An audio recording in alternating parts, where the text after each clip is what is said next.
This is the Echo Network. Kelly's Westport Inn presents the Royalman Report with Casey Royalman. He's an important member of the sports atmosphere in Kansas City. Michael Engel.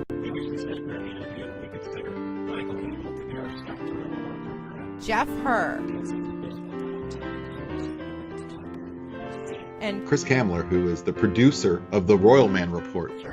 Music by 49 Stones and Andre and the Giants. And now, the Royalman Report. It's just this group of Royals fans, like 3 or 4 of them, and they are kind of clinically insane. And welcome to another Sunday night. This is the Royalman Report, coming to you live from Kansas City. Joined as usual by Jeff Herr to my left, and Chris Kamler, also known. That's where you talk. I got you. I didn't know if it was a long enough pause for me to squeak in there. Off the rails already. We haven't been in the basement in a while, so It feels like it's been a long time, doesn't it? really I spent a good hour just trying to clean this place because you guys haven't been here in like a month, and I'm changing jobs, and I've got crap from my old office and crap going to my new office, and you're lucky you have a table. I can't even tell the difference. Sorry to say. Right. So, thank you, Michael Engel, ladies and gentlemen. hey, they He'll don't be call here me all Scott week. Drew for nothing. So we're here again on a Sunday night talking some Royals baseball. Unfortunately, it's another Royals loss today. Another pretty weak homestand after at least some encouraging signs in the past. You know, the Royals lost 2-0 today. Kind of wasted a good outing by Nate Adcock, and I don't know how many good pitching starts that you can actually waste at this point in the season, especially with everybody being hurt. So what are your guys' impressions early on, right now, today? You know, who should be in this rotation? This is really just off the top of my head. Off the top of my head, if I were Zach to give, Greinke. can we get David Cohn back? Of healthy, Brett Saberhagen? healthy and available. Healthy, pitchers. available to the Royals. My 5 guys would be right now Bruce Chin, Luke Hochevar, for lack of a better option. But the good, I want the good Luke Hochevar to be in the rotation, or at least the just not horrible Luke Hochevar. that one too. The close to avrage Luke Hochevar. I'd throw Adcock in there. I like what he's been able to do. Mm-hmm. I'd probably put Tiefer in that spot. And you know what? For the 5th spot, I would bring up Mike Montgomery. At this point, you know, I mean, he hasn't necessarily really deserved a call-up, but, I mean, just see what he's got. I don't know if he's going to improve much more. Maybe he's one of those guys that, you know, if he just gets that kind of kick in the pants to once he gets up to the major league level, a little bit of I finally made it, now I can relax and start pitching like I know what I'm doing. I don't know if that's the case or whatever, but I mean, I just at this point, what do you got to lose? Yeah, I mean, you might as well see him. Yeah, I kind of wondered that. I wonder if he's just bored. You know, if somebody's bored, you know, that's the kid that acts out in class because, you know, the teacher's not challenging him. So maybe you bring up Mike Montgomery and maybe he focuses to the point that he can actually do something. I don't know, but you're right. At this point, it's not going to hurt that much. You know, it's the end of May. Service time's really not going to be too big of a concern. And the Royals need arms, and they need high-quality arms. And to your point, you know, he's come out and he's had dominant starts at AAA. The problem has just been consistently getting those from him, which they haven't been able to do. So it's almost like if that is the case with Mike Montgomery, he's come up and he's had some dominant starts, and he said, you know what, I can do it.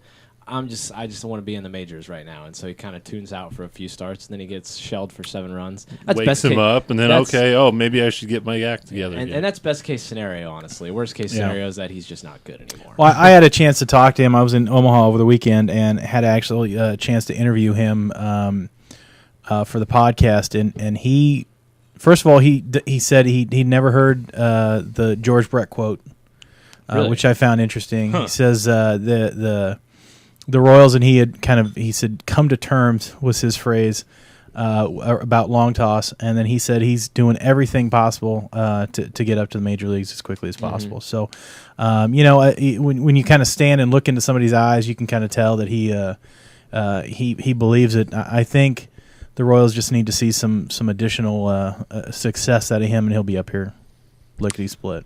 And I wonder when you say come to terms, exactly what that kind of means. Because I mean, I hate to be. I don't want to turn myself into that. You're guy the long with toss the guy. long toss, but it's not even about that necessarily, as it is he has his program that he likes to do, and if he had to fight and struggle with the Royals to get it, and they've come to terms. I mean, if my boss says to me, Jeff, you're doing this wrong. I don't like the way you're doing this, and I say, hey, I'm really, this is the way I'm really comfortable with. I'd really prefer if I'm able to do it. And my boss says, okay, that's fine, but then stands over my shoulder and disconcertingly looks at me as I'm doing it. Okay, do it, but it better be right and it better be the best ever, type of a thing. Does that really help? Well, I learned a valuable journalistic lesson yesterday when I had interviews with both Will Myers and and Mike Montgomery, and they were fairly extensive and fairly good. And the microphone didn't work, so both of those are gone. So I wish I could add audio to this portion of the that is of the show, but that is not possible. We will have some audio in the second segment when my microphone did work, but he said come to terms, and he kind of chuckled a little bit to himself. I couldn't read too much into it, but it sounded like he was at a place where he was okay with it. Right. Well, and to me, what might be the worst part about that is, regardless of where they're at now, like that whole process of getting to the point where they've come to terms, it's damaged that relationship. So let's say Mike Montgomery, a month from now, he's turned it on and he's up at the major league level and he's the guy we always thought he was. Is there going to be any chance that the Royals get him to stay here long term? I don't think there will be, just because he had to fight so hard with them just to get any sort of leeway to do what can make him successful. Yeah. That might also ultimately be the worst part, besides stunting his or others' development. Just the fact that it's damaged relationships with some of these pitchers, where if they do become good, the Royals don't have a chance to sign them because they don't want to be here and put up with that. True. Interesting stuff. Some other minor league pitchers. Jake Odorizzi made a start on Friday down in Omaha. That was his debut. We actually, on the Kansas City Baseball Vault, we talked with Kevin Goldstein from Baseball Prospectus about Jake Odorizzi and a little bit about Mike Montgomery as well. That was last Thursday, and of course that show is every Thursday from 6 to 7 on ESPN 1510 AM. We also talked about Will Myers, who was recently promoted to Omaha. We talked about Odorizzi, of course. Also, Eric Hosmer's struggles and Mike Moustakas' successes. So we covered a lot of good Royals stuff with Kevin, and he was very generous, with his time. I think he had a busy day, so we had him for 15 minutes, and it was a good 15 minutes. So you want to go to kingsofkaufman.com/KC Baseball Vault, and you can check out that archive show. We also talked with Joe Rudy, who was a former Kansas City A, and he had some interesting stories too as well. So an interesting tale about almost being sold to Boston, which was that was a really interesting story. It was just a weird story, kind of a messy story with Charlie Finley and whatnot. So you want to check that out. One of our guests next week on the Vault is going to be John Sadak. He's the kind of the media play-by-play guy for the Wilmington Blue Rocks. So he gets to see a lot of those guys as they're coming up the ladder. He's seen Jake Odorizzi and Mike Montgomery and Eric Hosmer and all of these guys as they've come up. And currently he's there with Chesler Cuthbert's up there, Jason Adams up there, and a few others. So I think it's going to be interesting to talk with him for sure. But I have a funny Wilmington Blue Rocks story really quick. Please tell us. So I'm at the Royals game at a work outing this past Thursday. And this girl on my team was saying that she didn't grow up in Kansas City. She's like, yeah, I'd probably be more excited about this stuff if I grew up in Kansas City and I was a Royals fan or had any connection to the Royals, like my family was from here or something like that. And I said, where'd you grow up? And she's like, I grew up in Wilmington. And I was like, oh, the Royals have an affiliate in Wilmington. Their high A team is there. And she goes, oh, really? I was like, yeah, the Blue Rocks. She's like, no way, the Blue Rocks are the Royals? She's like, I guess I am a Royals fan. So look at that. My knowledge of the minor league system has converted someone into being a Royals fan right there. Go figure. And although I don't know how long they've been in the Wilmington club has been affiliated with the Royals, so I assume it's long enough for her to have been a fan. But 4 or 5, it's been pretty recent. So I don't remember, though. I should know that off the top of my head. But what can you do? Busy Indeed. weekend. That is a good story, though, Jeffrey. Thank you. Thought that was Appreciate funny. it. Thanks for contributing to the program. I like to drop them in every now and then. Every now and then. Blind squirrel, whatever. Once a month, whether you need them or not. And speaking of Wilmington, Jason Adam, friend of the show, he's having kind of a weird year. And Kevin Goldstein talked about Jason Adam a little bit on the vault and kind of mentioned him as a weird pitcher. And I don't think necessarily personality-wise, just weird in his attributes. He's 1-6. He's got 1 win, 6 losses. But here's the thing. His ERA is 2.82. I believe Wilmington was no hit yesterday during his start, and he gave up 2 runs. So, it's just weird luck for everybody. Bad luck. Yeah, I was just like, what the heck can you do with that? Not much you can do about that one. And Wilmington's really struggled with the bats this year. They did have a good walk-off win. And if you go to our Facebook page on Facebook /Royalman Reports, there is a call from John Sadok of that walk-off, and it's really well done. So it's going to be interesting to talk to him next Thursday. Can we play it? Hang on, let me play it. Yeah, go for it. Just keep talking for a second. Can I get some pulling up the call music? Get some Whoop-de-doop-de-doop. By the way, I was watching Conan O'Brien was on David Letterman. Oh, that was great. The other day. That was really Good. fantastic. They just sat there and silence. Conan O'Brien was on David Letterman show. David Letterman? They just kind of sat there for 2 minutes and looked at each other, and the audience ate it up.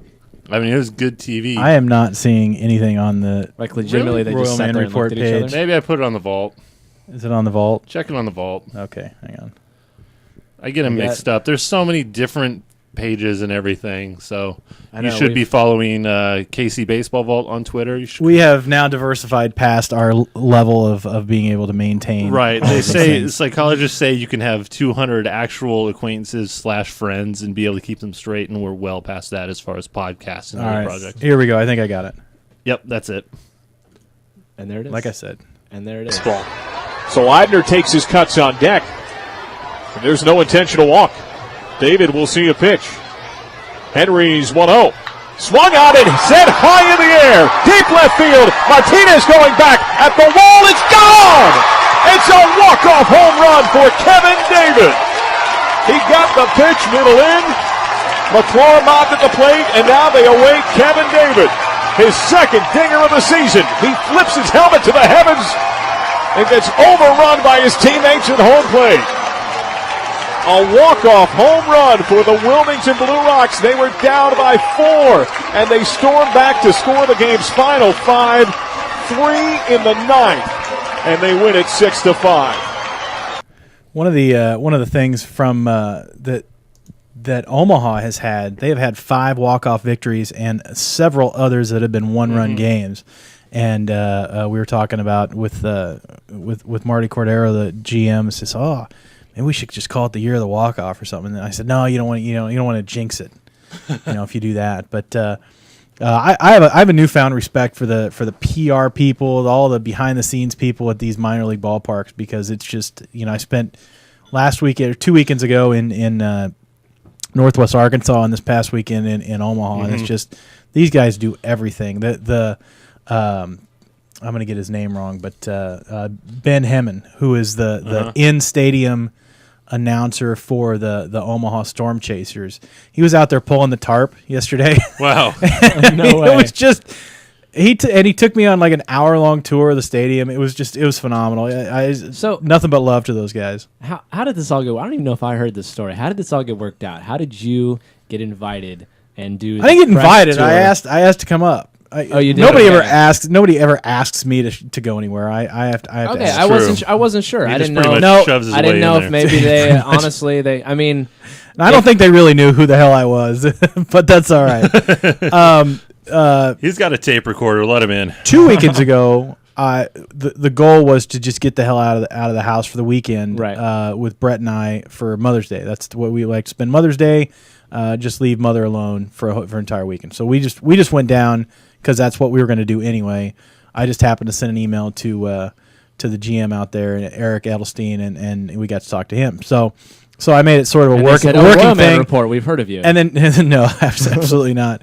And so they, then I can maybe take it off on my taxes or something. But last weekend, or this past weekend, I went up there with mission. I'm going to write a series of articles for the Platte County Landmark about one tank baseball trips. So trips that you could take in one tank. I'm going to do one on the Arkansas Naturals. I'm going to do one on Omaha. I'm probably going to do one on the St. Joe Mustangs, and maybe make that a theme over the summer. Hey, if you're looking for a nice vacation, but you don't have a lot of cash, you should want to try to find somewhere you can go in a tank of gas. These would be great options. It's only a 3-hour drive down to Northwest Arkansas. It's only a 3-hour drive up to Omaha. It's an hour drive to St. Joe. If you're a baseball fan at all, these are great places. And I was absolutely shocked with Arvis Ballpark and the park in Omaha, Warner Park. They're both brand new. I mean, they're both absolutely new. They put the T-Bones Park to shame. I mean, it's just there's so many people there. It's so high energy. It's so many promotions and concessions and I thought I knew minor league baseball just by going out to T-Bones, but these guys just blow them away. And I can't thank enough the guys who took me around at both parks, and they were extremely nice. And so I got an actual press pass for 2 days. That is awesome. They were rained out yesterday, so I didn't get to hang out too much. But I got to go in the locker room. I got to be a real reporter and learn things like make sure the microphone's on when you interview people and you're standing in a locker room. Details. That completely changes the dynamic of being a blogger when you're actually standing in front of Will Myers or in front of Jake Odorizzi or something. I mean, it just it humanizes the entire experience. You can't just lob grenades from the blogosphere. Yeah. And it's which I enjoy are you striking out 30% of the time? We learned that a little bit at Blog to the K. A little bit, but it was still kind of filtered. It was still very, very. But this was you're in there. You're a credentialed guy. You sit up in the press box. You sit next to people like hell, I'm gonna forget all the names. I got them all in the next segment. Lee Warren's gonna be there. Yeah, Lee Warren. I met him yesterday. Bob from the Omaha World Journal. Just fantastic people, and I really enjoyed my time. And in another life, that would be my job. I would just be a sports reporter, because it was. Although the downside of that is when they go 0 for 5 with 3 strikeouts, and then you have to go interview them and say hey, what's going on? Why are you fucking up? He's like, I just got to keep my focus. Yeah, absolutely. So thank you to the Omaha Storm Chasers and for that opportunity. I really appreciate it. It was a lot of fun. That's really cool. Well, that's really cool. That's really cool of them to do that. That's it's fantastic. It seems like minor league teams, it's a little easier for us blogger types to get in there.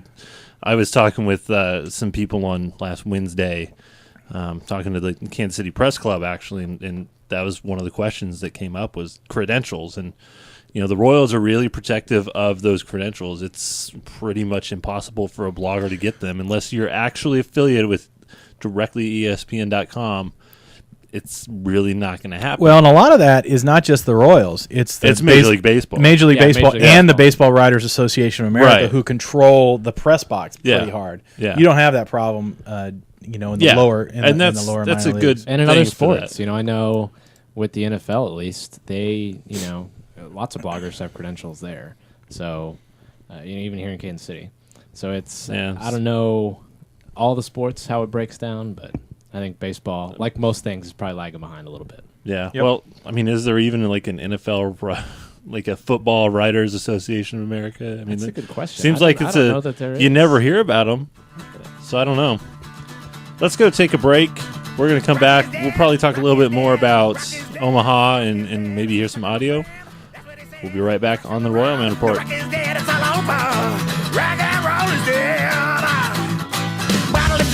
Mercury Fred, Muscle Car, Grateful Dead, Lord of the Rings, Settling the Lead, Devil's Tattoo, Ratchet Fred, it's all over.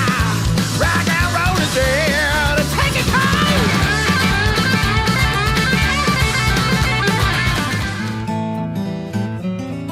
Hey, it's Ben for Kelly's Westport Inn. Do high gas prices got you down? Well, don't worry about it. Hop on the bus to Kelly's Westport Inn and save some jingle jangle as you drink until you're blingle blangle. Kelly's has the best open air roof in town with beer and drink prices that are cheaper than at the pump. That's for sure. There's plenty of TVs to watch the soccer and the football games this summer. Plus, there's someone for everyone, and you can find him or her at Kelly's. Hearts and smoochies. So check out Kelly's Westport Inn, and you'll have more change to fill up your range, Rover. This has been Ben, Kelly's Westport Ben, saying smell you laters.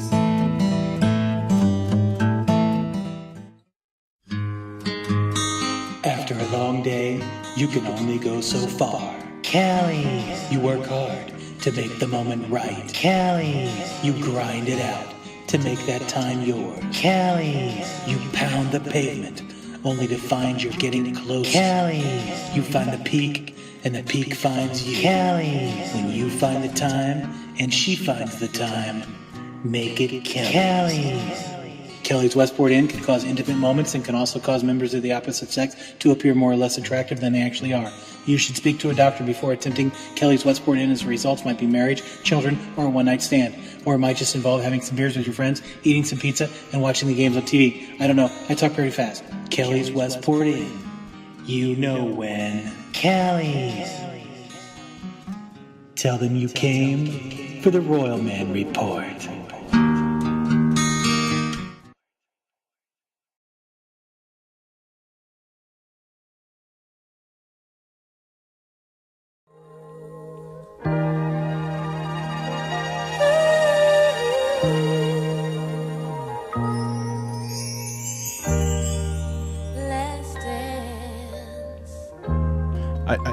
I don't have any Robin Gibb. It's an excellent question, though.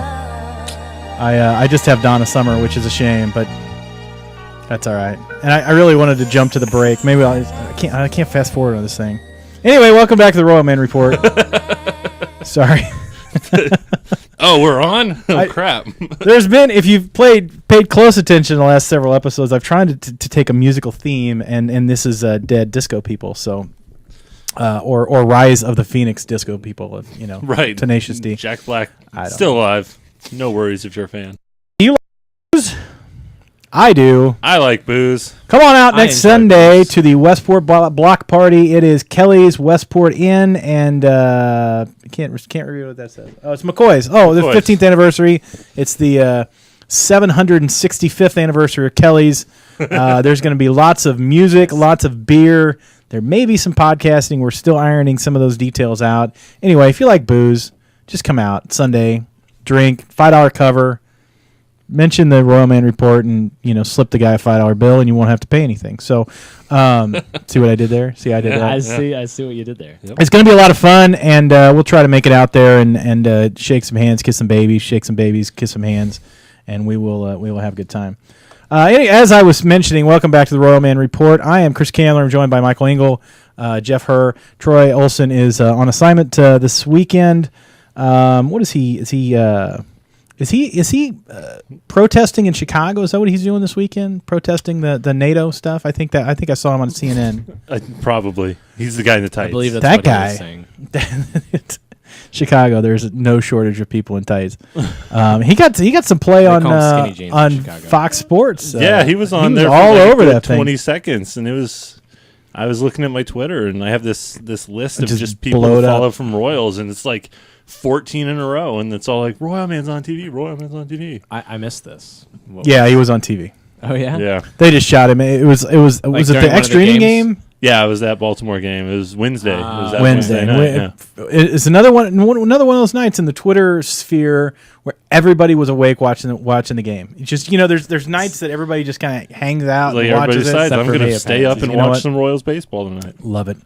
Anyway, as I mentioned in the first segment, I got the chance to go out to Omaha and cover, I guess, the Omaha Storm Chasers. Only saw one game. Watched Friday as Jake Odorizzi pitched, and the Storm Chasers won. He pitched very well, and then last night that was delayed and then canceled by rain. In fact, they delayed it without a drop falling, and then the umpires came out at 8 o'clock They took the tarp off the field, and then this gigantic black cloud from hell just came out of nowhere, and it was dog day, and so all these dogs, like 5 minutes before, they all scattered. It's like something's coming. I was like, so Eli's coming. And so, yeah, I got pretty crazy. But I got a chance to actually get some sound from several members of the club. The first interview I had, and I've bundled all of these into like a half-hour special we're going to throw out on Tuesday after this show. So if you are an Omaha Storm Chasers fan or just want to know more about the Omaha Club, make sure to stick with the RSS feed because that show will come out on Tuesday. But I had a chance to talk to Martie Cordero, who is the Omaha Storm Chasers general manager. Now, general managers in the minor leagues aren't like Dayton Moore. They are more marketing and stadium operations guys, but they obviously have a relationship with the players and the manager and whatnot. So I had a chance to talk to him about a couple of the new players. Jake Odorizzi and Will Myers obviously just came up. So, oh my God, my screen just like went crazy. Hold on a second. So my first question to wow. The screen is really jacked up. So keep going. Go So you got to see Will Myers basically 2 weeks in a row then, right? I did. And Jake Odorizzi. I saw them both pitch. It was pretty sweet. Odorizzi pitched in Northwest Arkansas when you were there too? Odorizzi pitched in Northwest Arkansas. Talk it was fantastic. About fortunate timing. I was pretty excited about it. So as soon as I can get my screen to pop up here, holy crap. I just upgraded my computer to the new whatever, and it's seriously jacked up. So of course. So anyway, I asked him about Mike Montgomery. We were talking about Mike Montgomery earlier, and his widely discussed problems behind him and what it'll take to get better and come up to the big club. Well, it hasn't impacted his performance, and it didn't impact Johnny Giovitello's performance when everyone, including Johnny, expected to be in Kansas City at the beginning of the year. But, Kansas City and their decision makers had other plans for that. Johnny came here and he got off to a little bit of a slow start, but after the first 10 days, he was on fire up until the time he got called up. So I would tell you, you look at the club's record, you look at the number of guys that have gone to the big leagues, and really that lies squarely on the shoulders of Mike Jerschele, and then obviously Tommy Gregg, and then and Doug Henry as well as a pitching coach. But really, it all starts with Jersch. I mean, really, the tempo and his no-nonsense attitude, and everyone has to play hard every day, whether you're in the lineup or not. You have to be prepared. Everybody needs to know how to bunt. Everybody needs to know how to bunt and run, hit and run. There's so many things that they get and learn playing for Jersch. I really think his attitude is what really keeps guys like a Clint Robinson or like a Johnny Giovitello, who, of course, they're disappointed. They're professionals. They want to be in the majors. They don't want to be in the minors the rest of their career. But I think Jersch sets that tempo that you play hard and you do things the right way. Eventually, good things are going to come to you. All right, now this is the Mike Montgomery clip. Not being a player personnel guy, and I'll never pretend to be that, and nor will I pretend to be a decision maker in Kansas City's system. But I think with Mike, some of it may just be maturity issue, and I don't mean that he's immature, but maturity on the baseball field. And I think some players develop at different rates. It takes some players longer than others, and some it takes less time than you would expect. And I think with Mike, he's still on a good path, and he's still a very young age, and he obviously has talent. But with him, maybe it's just getting enough reps and getting enough innings pitched in the minors while he's developing. Sometimes, again, you need a chance. But for him, it's about consistency, I think. And I think when he develops that consistency, instead of having a good game, a challenging game, 2 good games, 2 challenging games, or vice versa, I think for him, he will earn that chance at the big leagues when he develops more consistency. I mean, that goes directly to what you guys were kind of saying earlier, is that he's got all the stuff. He just needs to go out and show it. I think that's probably been a problem for him the last couple of years, hasn't it? Yeah, and I think when you see a comment like, needs more time or more experience, I'm curious exactly. I mean, I guess every player is different, but how much does he need? Because he's at 35 games started right now in AAA alone. It's a full major league season. So, yeah. So, I mean, he's had plenty of time down in AAA. He had the full season there last year, and he started there this year. So he's had plenty of time down there. It's, it's one of those things where it seems kind of, I don't know. It's just Mike Montgomery's situation just befuddles me. I don't know. It's such an interesting dynamic the way he and the organization. It seems like they're just kind of opposing sides on this, and there's a certain narrative that it seems the Royals want us to believe about Mike Montgomery, and who really knows what's going on, what's affecting him. It's really. I think it's one of the more interesting things going on in the organization right now, even though it's probably skewing more towards the negative. Yeah, it's weird just because, I mean, he's going to be 23 in about a month and a week. And he really hasn't shown anything. You know, Kevin Goldstein, when we've talked to him a couple times and when he's talked about him on other interviews and whatnot, you know, Montgomery really hasn't been all that good since the middle of 2010, and that coincides a lot with when he had some elbow issues. And I don't know if there's something to that. I mean, at this point, he hasn't really had a real injury. He hasn't been on a disabled list since 2010. It's just been a matter of inconsistency. His control has been bad. You know, this year his strikeouts are a little bit down.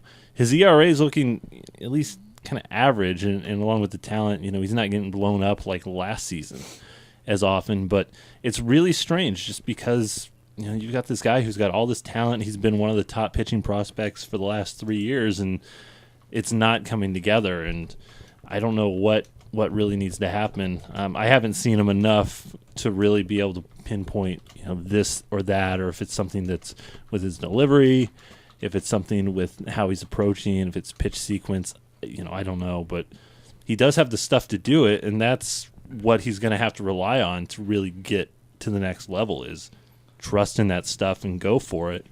You know, not that he's holding it back, but it's just there's something that's just not there, and I don't know how to tap into that. And you know, neither does he, neither does the Royals. Yeah. And go ahead. I was just gonna say, and typically you would think with some sort of you know, with an injury, you might lose some velocity. He doesn't seem to have lost, at least from the reports I have, lost much velocity at all. Now. No, Danny Duffy didn't lose any velocity either. True. So, but the command issues could be something where that is definitely affected by the injuries, and that seems to be all his case. But it's kind of weird because it just, you know, we talked about the injury statement that Kevin Goldstein said that it hasn't been the same since that, and I'm not exactly sure when he was injured, but there was a point in 2010. I think it was June, mid-June. Yeah, there was a point at late May that he missed 2 weeks, missed a couple starts. Mm-hmm. And before that, in his entire career, now it's kind of a hard comparison because it's, you know, rookie ball all the way to high A and all that stuff versus AAA and AA. But up to that point, he'd only given up more than 3 runs once in his entire career. I don't know how many starts that is, but it was about almost 2 full years. And then after that, I mean, he's given up, you know, let's just call it a bunch of times. He's given up 4 runs or more. So, I mean, I don't know. Maybe there is something to the injury thing, or maybe it's just the, you know, better hitters. I don't know, but just kind of interesting little tidbit there. Yeah, I tend to throw those in from time to time. It is a jump. I mean, he had when he was 20 years old in 2010 at Northwest Arkansas, he had a 3.47 ERA in almost 60 innings. But his walks did go up. But he did, you know, there was some adjustment there, but he seemed like he was holding his own. He goes to AAA, and it's a big difference. And I know, Chris, what you posted on Rambling Morons about Odorizzi was that, you know, he noted that there was a difference, but for him, he didn't seem to think that it was as big of a jump from AA to AAA as it was from high A to AA. Correct. So I'm not sure what the deal is. What Odorizzi told me was that they're all major league caliber folks from AA on up, and it's it's 40-man rosters instead of. You know, it's basically the same. So if Montgomery is struggling at this AAA level, he maybe you don't want to call him up because he may really struggle if he does go up to the major leagues, because there is a difference once you go up there. So I don't know. Who else do you have in the can there? Any other? Yeah, I got one more with Martie Cordero talking a little bit about the experience out at Warner Park, in how they have had quite a few walk-offs. So here is Martie Cordero. As we sit here today on Friday afternoon, what's today, May 18th, you know, our record at home going into last night, we had won 14 games in a row at home. We're now 15-2 after losing last night 3-2. It's a great home record. You know, the fans here, They know, the talent that's here, and they know how hard the guys are playing at home and how much they enjoy the fan support. And after a doubleheader today, they are 17-3 at home, which is almost the complete opposite of the Royals' record. Who are 5-17 at home. So if you are looking for winning baseball, do give the Storm Chasers calendar a look. I had a chance to catch up with Tommy Hottovy, friend of the program, friend of Kansas Cityan. He had a cup of coffee earlier this year. It's quite a luxury for a team that needs 3 long relievers to have a left-hander setup guy, so that's why he's back down in the minor leagues. But I talked about his experience and how his time in Kansas City went. It was just it was an awesome time. Obviously, it's when I signed here, obviously the hope is to be in the big leagues with the team, but to get an opportunity to do it this early in the season, and it was just something I was real excited for. And obviously with all my family and friends and all these people I went to high school with coming out to see it, it was just an awesome opportunity. And something that I can't really describe other than it was just real exciting, and I really enjoyed it. Now, if you'll recall, he hit the first batter he faced at Kauffman, and we also kind of talked about that. And I interviewed him about that, and we'll have that on the midweek show. But I also asked him what it's like to be on a pitching staff with so many guys coming up and down to Omaha and not having a whole lot of consistency in the order. As much as we've been moving and stuff, it's pretty common with a lot of teams, especially this time of the year. You're going to have injuries. You're going to have situations come up where they're going to have to make move. And when you have guys like myself that have options, and we have, Mazzaro, Adcock, Coleman, all these guys that have options, you kind of – it's going to happen, eventually, just because that's just the way it is. But for us, we just have to stay focused on what we're trying to do and what we're trying to accomplish. And obviously for me, my goal as I go out there every night is going to be to get lefties out. And as long as I keep focus on that, managing the righties as they get through the lineups, but focus on that, I know there's going to be opportunities where they're going to need me. There's teams, especially in our division, the Indians, have 7-8 lefties that could be in the lineup every night. So, when those matchups come around, there's a good opportunity for me to help out the ball club. And then, it's just, you got to take it week to week and see what the team needs. And, but again, you can't get caught up in all the I'm getting sent up, I'm getting sent down, because a lot of the time it's not because you're doing bad. It's just because, hey, we got to have this in our bullpen. We got to have this as a starter. We need to make a move. That's just the way it kind of is. And I think what you're hearing there is a level of maturity out of him. He's not getting caught up in the hoopla. He spent a little bit of time with the Red Sox last year, some time with the Royals this year. He's just doing what it takes. Now, you take some of that maturity level, and maybe with some of the younger pitchers, you may see some issues. But I think that was some good sound. Also, I have 2 more clips. So we did some post game after this first game. Odorizzi pitched. He pitched 6 2/3. He with 4 strikeouts, a walk. He gave up 3 runs in a very windy night. But the home run was to right, and it was legit. I mean, he just left a fastball up, but a very solid appearance for his AAA debut. Here's Jake Odorizzi after his performance. That was all right. I mean, it could have been better. Obviously, I left some pitches up, and the home run was my fault. Take complete blame for that, and then. Made some good pitches when I needed to. I had a lot of runners on base in scoring position. That's what I was most happy about, was that keeping up the scoreboard, leadoff double. First and second, nobody out, and we got out of it. So that's what I was most happy about. I mean, just had to go out there and battle with guys on base, and that's always a good thing when you can get them out and, they don't score and give our team a bigger hole. And finally, here's Mike Jerschley from that same night talking about his new pitcher, Jake Odorizzi. I thought his stuff was good. He left a couple of fastballs up that they hit, but other than that, I thought stuff-wise he threw the ball well. But he pitched in good and just needs to continue to do that. Move his fastball around, and then his off-speed stuff is plenty good. His off-speed stuff was just filthy. He's got 2 curveballs. Mark Nasser, the voice of the Storm Chasers, I wrote on my article on Rambling Morons about, he called it the Uncle Charlie curveball, and then he's got that's like a 75-mile-an-hour deal, and then he's got like an 84-mile-an-hour curveball. His off-speed stuff was just tremendous. It was really, really cool. Fastball, 94, 95. That's pretty good.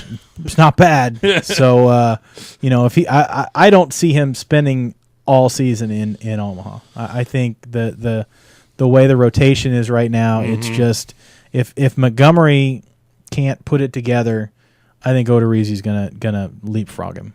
Honestly, I think he already has. Even earlier in the year, it's probably been the case because, he was striking out a ton of batters at Double-A. It was just every now and then he would, his first two of his first 3 starts, he gave up a lot of runs early, but his last 6 or 7 starts, he was pretty much nails down there. So I think going forward, we consider him the top pitching prospect in the organization, and if he has more games like what he had in Omaha, he's probably going to be up here. I don't know, maybe the All-Star break, somewhere around there. Danny Duffy is out.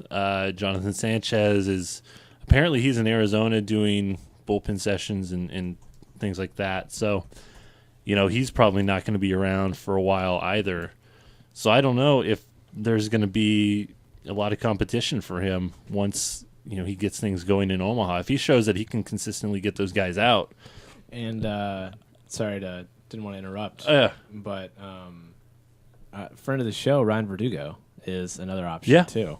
If we're looking at pitchers later, I mean, he's having a pretty solid season, 3.22 ERA so far and 8 starts. So, his numbers look pretty good. I think it's probably a little bit surprising actually, because I think most people thought he was going to be more of a bullpen guy. Starter, but my only concern with them looking to Omaha for pitching is that they're going to run out of guys by the All-Star break. I mean, you can drive guys up and down to a certain extent, but these guys do have options, and you're wasting their time by just calling them up for 10 days at a time and 10 days and 10 days. So, by the All-Star break, you got to have some stuff figured out and have a 12-man 12-man staff that you can at least go a month or two without having to make a whole bunch of adjustments. We're sending 2 guys at a time. Yeah. It's been a back to Omaha, and that's it's awful. And I was going to ask you about, because as far as probably better than I do, as far as options are concerned, how does that all work? How many options does a player have? It's an option year, so they have 3 option years. For instance, Johnny Giavotella last year was not on the 40-man roster. His contract was purchased when he made the call up in early August. At that point, he had all 3 options. If they'd have sent him back to Omaha at any point, since he was on the 40-man, I believe it would have used up an option. When they sent him to Omaha in spring training, that was his 1 option year. So he's got 2 more option years before he's out of options. So it's not every time they come up. So in an option year, you can go up and down. You can go up and down as many times, and if you're Everett Tiford or Nate Adcock, that's what has been happening. Okay. And they've been switching those guys like crazy. And Tiford was called up last week. I think it was last Wednesday, maybe it was last Thursday, and was placed on the DL yesterday. And Adcock came back up to make the start. So it's all kinds of crazy stuff. At this point, I think they have to kind of settle on somebody, especially with 2 injuries taking out Duffy and Sanchez, who they really expected to be in that rotation all year. So Nate Adcock has definitely, I think, earned at least a look. He looked good today. He pitched well last year for being a guy who hadn't pitched above A ball, and he's pitched very well in Omaha. And this year he's pitched very well as 2.33 ERA, 19 innings. He's not walking people. He's keeping the ball in the ballpark. He's somebody who's been a starter throughout his professional career, so it's not like you have to stretch him out or anything. It's just kind of getting him acclimated to where he can, fill that role.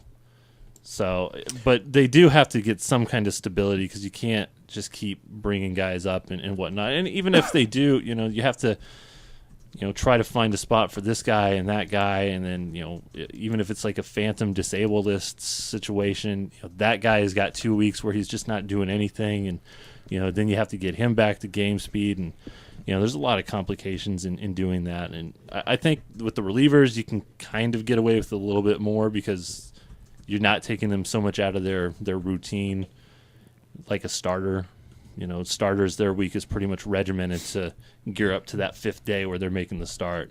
If you have to take a day where they're traveling and then they travel back and whatever, you're just introducing a lot of just weird and unnecessary shuffling. Yeah. So we have a gentleman in our chat room by the name of the Jeff Report. Even if Odorizzi works out, the savior isn't coming from within. There isn't anybody that talented in the organization right now, unfortunately. Thank you for interacting in the chat room, Jeff Report. We appreciate you listening and appreciate your viewership. Thank you very much. He sounds pretty intelligent, that guy. I don't know. I wouldn't really get it's okay. Whatever you say. Maybe we should have him on the show sometime. We'll see. All those. I don't know. I hear that guy doesn't know much about the baseball. I hear he's more of a football guy. Back to baseball. Yeah. All of those interviews will be available on Tuesday here at RoyalmanReport.com. It's about a half-hour show, so check in for that. We will be right back here in just a few minutes. The sun had set and the chapter had closed. But one thing no one thought about was the D would rise again, just like the phoenix. Kelly's Westport, it's the place where you buy beer. This guy came into the bar the other day and was telling me that they had friends in town and went down to that fancy bar district downtown. They went to one of those swanky no-ball cap bars and ordered a beer. Now, this wasn't one of those imported beers, wasn't even one of those microbrew deals. This bartender rang up the tab and he wanted $27 for 3 dadgum beers. $27 for some beers. That isn't right. That isn't fair. So he took them down to see us. We got them some nice big beers for half that price. Even had one of the ladies find a fella there. Got him some pizza.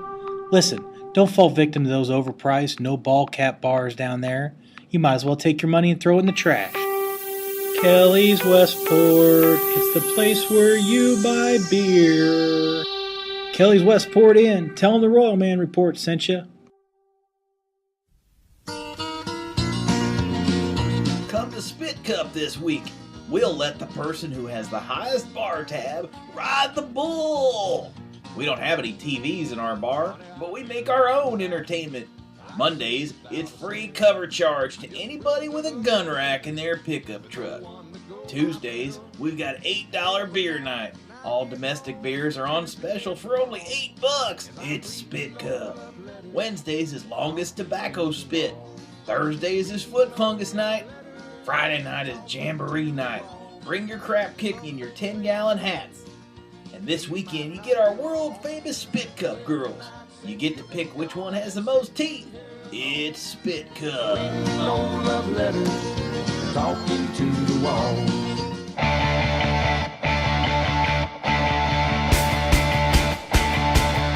Or you could go to Kelly's Westport Inn. The highest quality drinks with the lowest prices. You know what we do. Drinks, friends, plenty of TV showing sports. They've got all the basketball and all the baseball on. Live music on the weekends. The best pizza in Kansas City and fun. Kelly's has the best rooftop patio in town and is voted one of the best places in Kansas City to check out the view, if you know what I mean, and maybe make a new friend. Make the best choice for your evening entertainment, Kelly's Westport Inn. Kelly's is at 500 Westport Road in Kansas City, Missouri. Kelly's Westport Inn. Tell them the Royalman Report sent you.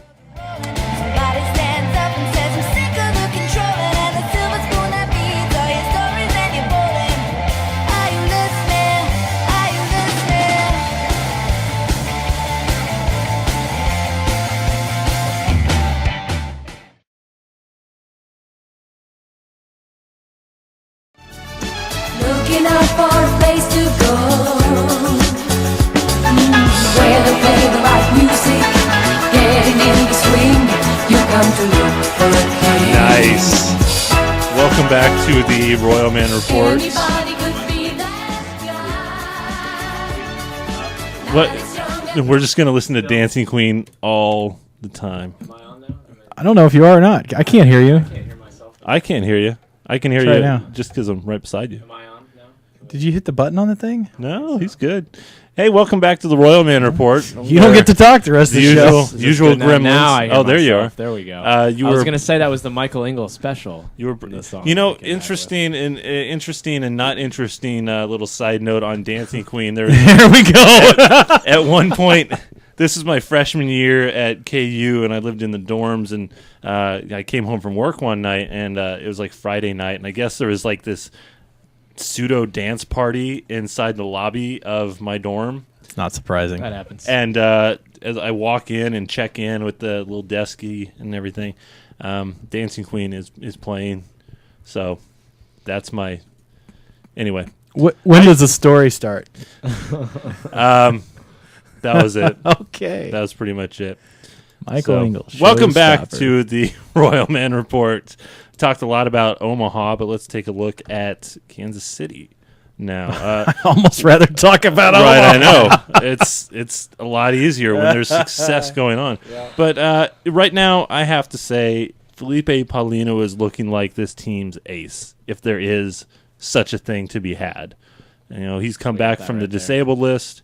He's had 2 very good starts and 1 at least passable start. And you know what the best part about that is, Michael? What's the best part about that, Jeff Herr? It's validation for you and I stat geeking out all offseason about Felipe Paulino. It's only been 3 starts.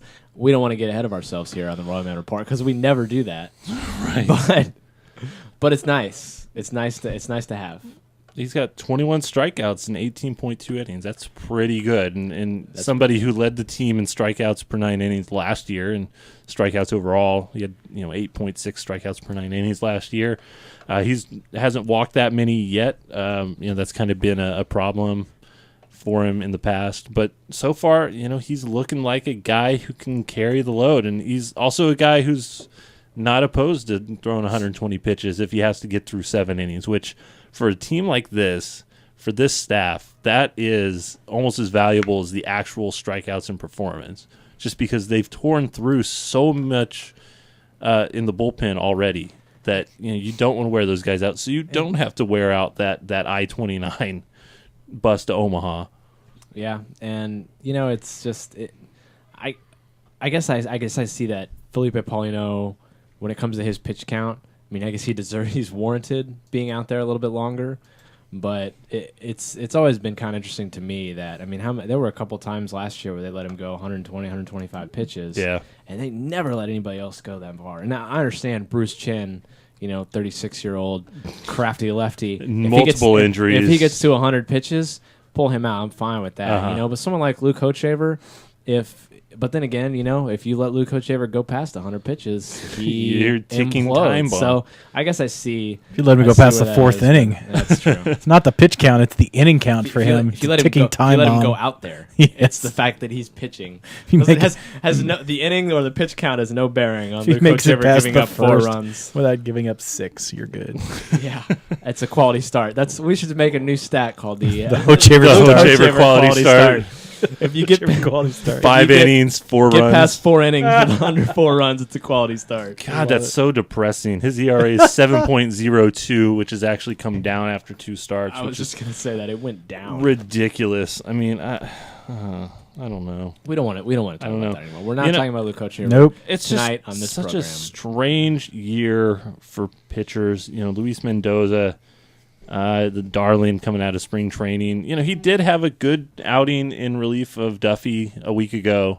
And he was pitching all right the other night, but I think Yost left him in too long, and he finally kind of gave up some runs. It was just such a weird scenario because he gives up a hit, strikes the guy out, and that's when they pull him. And I was like, okay, I understand his pitch count. I think he hit like 100 pitches right at that spot. But still, after the second hit, don't you think about it? And then when the third hit goes through, that's when you think, okay, maybe we need to do something different. I don't know. I just get so frustrated because I had this conversation with on Twitter with our friend David Lesky from Pine Tar Press, writer for them. DB. He and I are in agreement. When you look at someone, I just get so angry when I look at the Tampa Bay Rays, Uh-huh. and I think I saw this from you. You retweeted this from somebody I can't remember, like probably yeah, a I week don't and a remember. half ago. But the Rays had started 200 at the time. It was 200, so it's been a couple. It's weeks probably more. been 205, So more than 206. 200 games with pitchers that they drafted. Yeah. That is unbelievable. It's not even just about having, because I mean that's over, year and a half roughly, call a year and a quarter. Yeah. Of games, and you've got to have not only just the 5 pitchers, but they're not all going to stay healthy. Some of them are going to need days off or whatever for whatever reason. You got to have people that you can get in. It's just insane. They even, during certain parts last year late, they were going with a 6-man rotation because they had so many guys ready to contribute from the starting rotation. And it's not like they just have a bunch of stinkers that they're throwing out it's there. David and Price, I it's mean, you've James got Shields, David Price Jeremy and Hellickson, winning Rookie of the Year. And Matt Moore, who's having a rough year, but I mean, he's I would as big take a he's rough as big Matt a Moore prospect as they come. Right. Yeah. And it's just like, and then you look at someone like the Rangers, and they just have arms everywhere, and they're just giving them away. I mean, they're just sending them out. Yeah, to, for a setup guy to the Padres. I mean, wait a second. I hate to stop the show. I just noticed you're wearing a Kings of Kaufman T-shirt. Yeah. How long have we been doing this podcast together? A little over a year. Why do the other 3 guys on the show not have a Kings of Kaufman shirt? This is the only one in existence. Bastard. Right, I made this for the Fan Fest in before last season, specifically knowing that I was going to be at Fan Fest for the no problem. That's Digital fine. Digest thing. All right, go ahead. Sorry. Interesting. Back to baseball. Someone's feelings Back are to hurt. baseball. Anyway. Mad. But it's probably best that you got me derailed because I don't want to get myself too angry. Yeah. Let's put my. I got my customs too. Let's put my custom shirt on. Don't worry about me. All right. Well, hey, there we go. That's That your is fake validation Neds that you're from part the, of the member of the Command media thing, There you go. which is nice. And All right, there's- sorry. Go ahead. There's a bounty. Baseball stuff. Let's back to baseball. Yeah, my bad. I just don't understand how they're, and it's not every team, but how a team like the Rays, who's in a very similar position to the Royals, Markets can have same so way. much success, and the Royals just can't have any when it comes to pitching. I'm not. Well, I mean, they're in the East, so they're having to fight the big boys, and they just got tired of losing to them, I guess. Yeah, but what I mean, but see, that's the thing where I should say the Royals need to look at the Tampa Bay Rays. What are Follow they doing? that model. What are they doing that we're not? There's got to be something. What's missing Winning. with the Royals right now? But what's causing them to win? They. I mean, you're Rays were right. worse. I mean, they were worse. They Five set that years record ago- that one year, and I mean, they've had they were just terrible. as many top 5 picks and just as many top 10 picks and whatnot. And it's not like they. No, I think if you're looking for a group to emulate, low payroll but shrewd moves and whatnot. Yeah. They've The done a lot of Royals- free agency stuff though. They haven't built a lot of stuff their own. So they've had a couple of trades that went their way when they got Matt Garza for Delman Young, and they got Jason Bartlett, who was a big part of that team that went to the World Series too. It's just. But they've also lost a really lot of tough. players to free agency too. I mean, Carl last year Crawford left. they had 12 first-round picks because of all the players that they had lost, the Yeah, compensation that's true. that they had gotten for those things. So, I Though- mean, and if you look, and it's not like it was something where it took them forever. I mean, who's their GM, Andrew Friedman? Yeah. Right, he took over, and was it 2004? Yeah, it was somewhere around there. Yeah. And he took over there, and 8 years later, but they've been good for the last 4 years. Yeah, they've at It's- least been knocking on the door So to get looking to that point. going back to, I'm looking at it right now, 2007. The Rays were 66 and 96, right? That sounds pretty like much a flipped that it sounds around. like a Royals season if I've ever seen It one. sounds like every 66 and Royals season. 96. Right. That sounds like this year actually for the Royals. Yeah. But then the next year, ever since, the lowest amount of games they've won is 84. They won 97 games. They won 84 games. They won 96. They won 91 last year, and they've already won 25 games. And I'm gonna look this up to see when Friedman took over because I'm pretty sure it's 2004, but. About And right. you look at But he turned around in 4 years. Exactly, and you look at- Dayton Moore's been around since middle of 2006. and he should the 8 or 9 year plan or whatever. The it goalposts keeps keep changing. moving. Yeah. Exactly. It's like, well, now there's injuries. Now we got to move it a little bit more.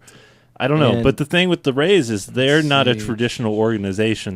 Their front office, their ownership aren't the typical baseball guys. From 2000 they're like investors. Yeah, they run 2000 it as a business. And It they- says here on his Wikipedia page for Andrew Friedman, 2003, through his investment banking buddy Matt Silverman, he met so and so, blah blah blah, and got hooked up with the Rays. In 2004 is when he started working for the Rays. And you know what I think is great about that which is the opposite of what you see from the Royals. It's exactly to your point that they're with that business background, but just a huge Royals or a huge baseball fan and a baseball guy. He looks at this and says, you know what?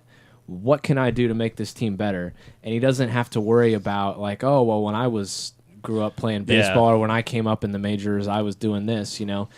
I feel like sometimes the Royals are kind of stuck in that mold of this is the way we did it when I was going through, so it should obviously it should obviously pay off now. And someone like the Rays say, we got to do whatever we can to make sure we can compete. And look at that. The Rays have made the playoffs 3 out of the last 4 years, and the Royals are still stuck in 1975. Yeah. Where actually, no, they're not because they were really good in 1992. They're thinking, guys who can strike out 5 batters per 9 innings and don't necessarily prevent walks, or guys who can still get the job done every time.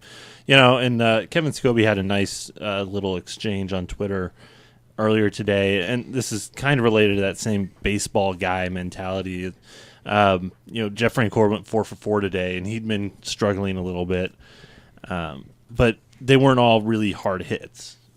But Ned Yost looks at that 4 for 4 and says, "Oh, he's figuring it out." Just because he gets jammed on one pitch and it feels like something in. Rex Hudler would say. Yeah, and it's like all the cops. He's figured it out. It doesn't matter how he got there. He could swing at a pitch over his head and magically get it over the third baseman, and it's terrible pitch any other time. But because he got a hit on it, it's okay. And that's it reminds me of a tweet from you around spring training time. And it was, spring training stats don't matter unless they help our argument. Right. It's exactly the same way. The Royals talk about all these advanced stats, and you've heard the quotes from Dayton Moore, how they don't put much stock in that stuff, and they don't, even though they have, stat guys on staff like every major league team does, but they don't put that much stock in it, unless it comes to defending someone like Jeff Francoeur. Well, he went 4 for 4 yesterday. Even 4 for 4. What's the problem? He can swing at the first pitch all he wants, even though he's 1 for 25 on the first pitch. And then, Eric Hosmer, which, granted, I'm not worried about him either necessarily, even though I'm starting to a little bit. But, you come to them and say, hey, Eric Hosmer batting 175. What's the deal? And it's just, oh, well, he's going to be fine type of a thing. So some of that kind of just more inconsistency in the organization. Yeah. And we've kind of been all over the place in this show. We are. We really are. Sorry. But it's... Gosh, it's like we made our rundown 20 minutes before the show went on. What is that about? If only we had a cocktail napkin to write it down on, it would have been just that much more different. So let's go take a break. Just Robin Gibb, all right. Bee Gees. So it goes. Rest in peace. All right, we'll be back on the other side.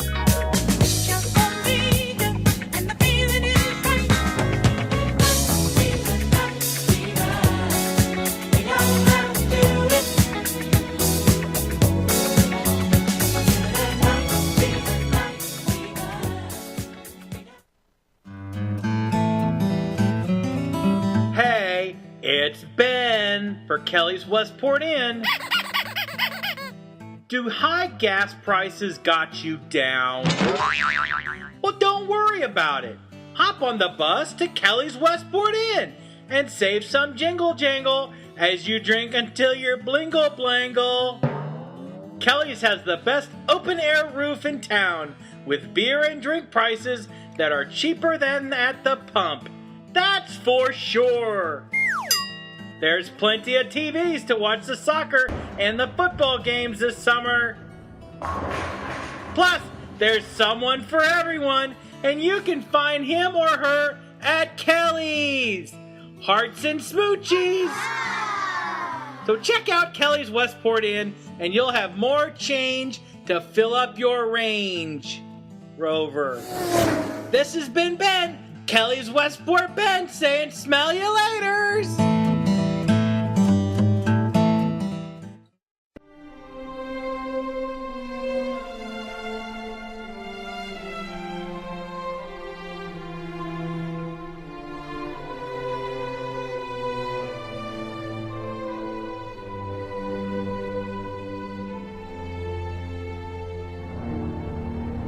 People will come, Royal Man. They'll come to the Royal Man Report for reasons they can't even fathom. They'll show up via a Google search, not knowing for sure why they're doing it. They'll arrive at our podcast as innocent as children, longing for audio. Of course we don't mind if you have a listen, you'll say. It's a free download on Stitcher Radio or iTunes or on Kings of Kaufman. They'll click the link without even thinking about it, for it is time they have and baseball discussion they lack. And they'll sit in their chair, sit at their desk on a perfect afternoon. They'll find they have a download all queued up and ready where they listened last week and cheered for their favorite segments. And they'll listen to the show, and it'll be as if they dipped themselves in magic waters. The insight will be so thick they'll have to brush it away from their faces. People will come, Royalman. The one constant through all the months, Royalman, has been baseball and the Royalman Report.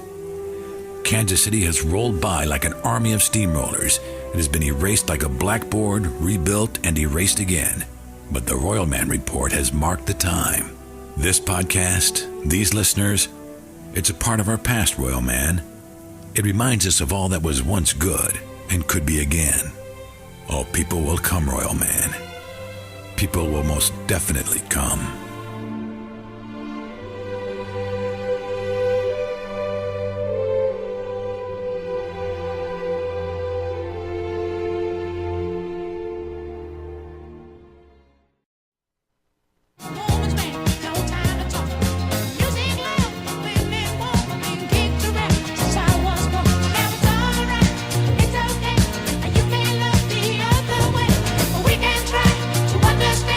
And welcome back to the Royalman Report. That, of course, is Staying Alive by the Bee Gees. Classic disco, big disco theme. Disco and Jack Black. Kind of a weird... you could do worse in your life. I guess so, yeah. I don't know. I didn't grow up with disco, so, I don't really have a big connection. You calling to me it. old? I did not say What was that. that? I did not say that. Those words did not leave my mouth. I do remember disco. So, I guess I'm old. All right. This is our last segment on the Royalman Report, and I think Thank God we've for rambled that. on quite enough. So I just want to kind of hit on some hot spots and some stuff that we haven't talked that much about because there has been a lot of, I guess, bad news. A lot of injuries, a lot of problems, a lot of struggles, but some guys who are doing very well. Like Moustakas is still hitting very well, and playing excellent defense. Mm-hmm. He looks like he's got to be he's got to be the all-star. He's right probably now. the best player on this team, so. not named Billy Butler. Yeah, Billy maybe. And Butler, 8 home runs. He's in the top 5 in RBIs in the American League. He's no joke. Those are 2 legitimate all-star candidates. For no both question. DH and for third base. Yep. And Alcides Escobar. I don't think Billy would get it. I don't think Billy would get it just because his home runs are low. But I mean, he's just a lunch pail type ball player. He's just every day. Are they low for DHs in the? I mean, I'm not sure what the leaders are for. I'm not DHs sure in the league because I know I know he's up. Yeah, I know he's up around hits. I know he's up around doubles. I think he's leading the league in doubles. Which wouldn't be a surprise since 2009. Nobody has more doubles than Billy Butler. So. But yeah, I was going to bring up Alcides Escobar too. Good. Yeah, glad that you did. I mean, he's got to be an all-star candidate too. For as good a defense as he plays, that's just standard for him. He's batting .304 right now. With he's only got 1 home run, 12 RBIs. He's on base, 347. 347 on base. He could walk more, but 428 slugging. He's getting on. Yeah. So there's some good things going on. Most of the bullpen looks good. Aaron Crow's looked very good most of the time. His last couple outings have been a little shaky, but for the most part, Tim Collins has been nasty. Just absolutely dominating. He's been phenomenal, hasn't he? Oh yeah, That's crazy. He's walked like 6 batters all year, and he went through a stretch in 2.1 innings where he struck out 6. So just ridiculous. But even down into the minor leagues, Christian Colon leads the Northwest Arkansas Naturals in base hits.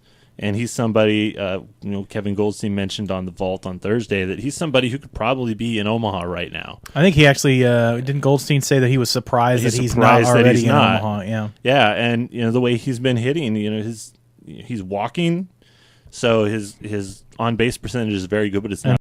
Defense is outstanding. Yeah, and he's a good ball player, and it's good to see that he's finally kind of turned it on after some rough minor league seasons.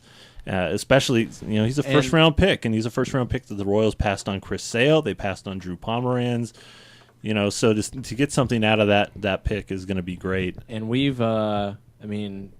spent much time lamenting the Royals' second base hole they have in their lineup. I mean, that's it right there. If Christian Colon can put it together and come up, he can can solve that second base problem pretty easily. Yeah, I still like Giovitella, but I having a second option is not a bad thing. Even if it was something where Cologne comes up and plays a couple times in the middle infield positions, kind of like Eric Ibar doesn't always start all the time, but he'll play either of the two middle infield positions sometimes. Or this year's a bad example because he's hitting terribly this year, but in the past he's been very productive. Orlando Cabrera has done that a couple times, in different places and carved out a pretty good career doing that. And he's not necessarily an all-star all the time, but he's definitely a very valuable role player. And that's somebody like Cologne who's got a good bat. And he's not really outstanding in any one area other than kind of his intangibles. But to have him on this team, that really gives the Royals some flexibility to where, you don't have to go out and sign Yuniesky Betancourt like they did this year. And, Betancourt is kind of starting some rehab stuff for that ankle, so I'm not sure when he's going to be back. The way Urian Falu has played, he really doesn't need to come back anytime soon. But there is kind of a weird logjam down there at second base. Chris Getz has played pretty well this year. Gio, they want to see him get some time. Falu's played well. So I don't know how that's going to shake out. It's going to be really interesting. So, and for the record, Billy Butler is tied for fifth in the league. Fourth in the league for DHs in home runs. So, okay. Well, there you go. Well, there we are. And there it is. So, good stuff. Some other really good news. I wish you could. I wish you could have said that without having the question mark at the end. Okay. Hey, good stuff. I did not take any training or any lessons for this. This is completely organic. Not one lesson. Not one lesson. John Lamb is in Arizona, and according to a tweet from his father, James Lamb, he is very close to doing some work off the mound, which is excellent as he's almost a year out from undergoing Tommy John surgery. It seems like he's a little behind what some schedules are, but if you're using even Steven Strasburg as the example, who came back within a year, I think it was like 11 and a half months, which is well ahead of the curve for most. And you have to consider that every injury is different, every player is different, the severity may have been different, so that may be why his timetable is a little behind some players who've come back in a quicker time. But to see him almost to that point where he's going to start throwing again, maybe he can get some rehab starts here at the end of June, maybe in July, and maybe finally see some actual time back in Double-A. My boy Sal Perez took some batting practice the other day, didn't he? Yeah, and he's said to be ahead of schedule. So he's leaving, I think, today to go to Arizona and do some rehab and kind of get some extra work and some focused work there as well. And if he can get back ahead of time, don't I hate Salvi. That. I really don't like Salvi. I really don't like that. I don't know, and it's as long as Dutton's using it, it's going to keep going. You can't fight Bob Dutton. Oh no, I think it's done. Yeah, ESPN.com fantasy baseball is using Country Breakfast just as the name for Billy Butler. So that's good. It's as done. long as Big Bill doesn't. As long as Big Bill doesn't fit. Done. There was a rumor that never started. There was a rumor that Billy was pushing Big Bill because he doesn't like country. He doesn't like Country Breakfast. I mean, you could just tell. Yeah. I mean, he put up with it. Yeah. He played along, but he's like, "Oh crap! This is a year later. Now it's still here. Still there. Yeah, it's not going away." But I mean, Big Bill.